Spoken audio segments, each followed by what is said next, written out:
Basara triple ఐటీలో విద్యార్థులు ఆహారం, ఆరోగ్యం, శానిటేషన్ విషయంలో ప్రభుత్వం సరైన చర్యలు తీసుకుంటుందని మంత్రి కేటీఆర్ ప్రకటించారు. మిషన్ భగీరథ ద్వారా యూనివర్సిటీకి స్వచ్ఛమైన తాగునీటిని సరఫరా చేస్తున్నామని అన్నారు. క్యాంపస్లో ప్రత్యేకంగా సోలార్ పవర్ గ్రిడ్ను ఏర్పాటు చేస్తామని హామీ ఇచ్చారు.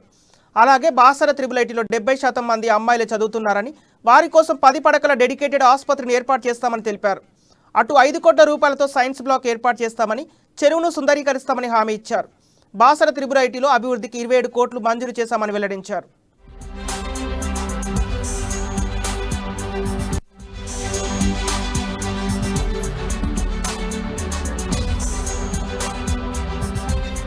అయితే ఇక్కడున్న 2, 3, 4 ఎవరైనా అడ్డం పడితే పోలీసు వాళ్ళకి చెప్పండి, ఇంకోరికి చెప్పండి, తీసవతలు పాడేసి మంచిది పెట్టండి. అదే చెప్పాం కదా లాస్ట్ టైం, మళ్ళా చెప్పాల్సిన అవసరం లేదు కదా. దయచేసి మీరు గౌరవ మంత్రి గారి నాయకత్వంలో, మీ సెక్రటరీ గారి నాయకత్వంలో ఏం చేస్తారో చేసి సాధ్యమైనంత వేగంగా, కుదిరితే ఈ సంవత్సరం ఆఖరి లోపలనే ఫినిష్ చేసి వచ్చే సంవత్సరం ఫస్ట్ డే 1 నుంచి మంచి నాణ్యమైన భోజనం, పిల్లలు మళ్ళీ కంప్లైంట్ అనేది లేకుండా, ఈ ఫుడ్ పాయిజనింగ్ లాంటి నాన్ సెన్స్ లేకుండా దయచేసి, ఎందుకంటే ముఖ్యమంత్రి గారు మమ్మల్ని ముగ్గురు రోజు కేబినెట్ సమావేశం కూడా పంపించారు. ఎందుకంటే ఈ ఇన్స్టిట్యూషన్ కి ముఖ్యమంత్రి గారు ఇస్తున్న గౌరవం, మర్యాదకు అది నిదర్శనం.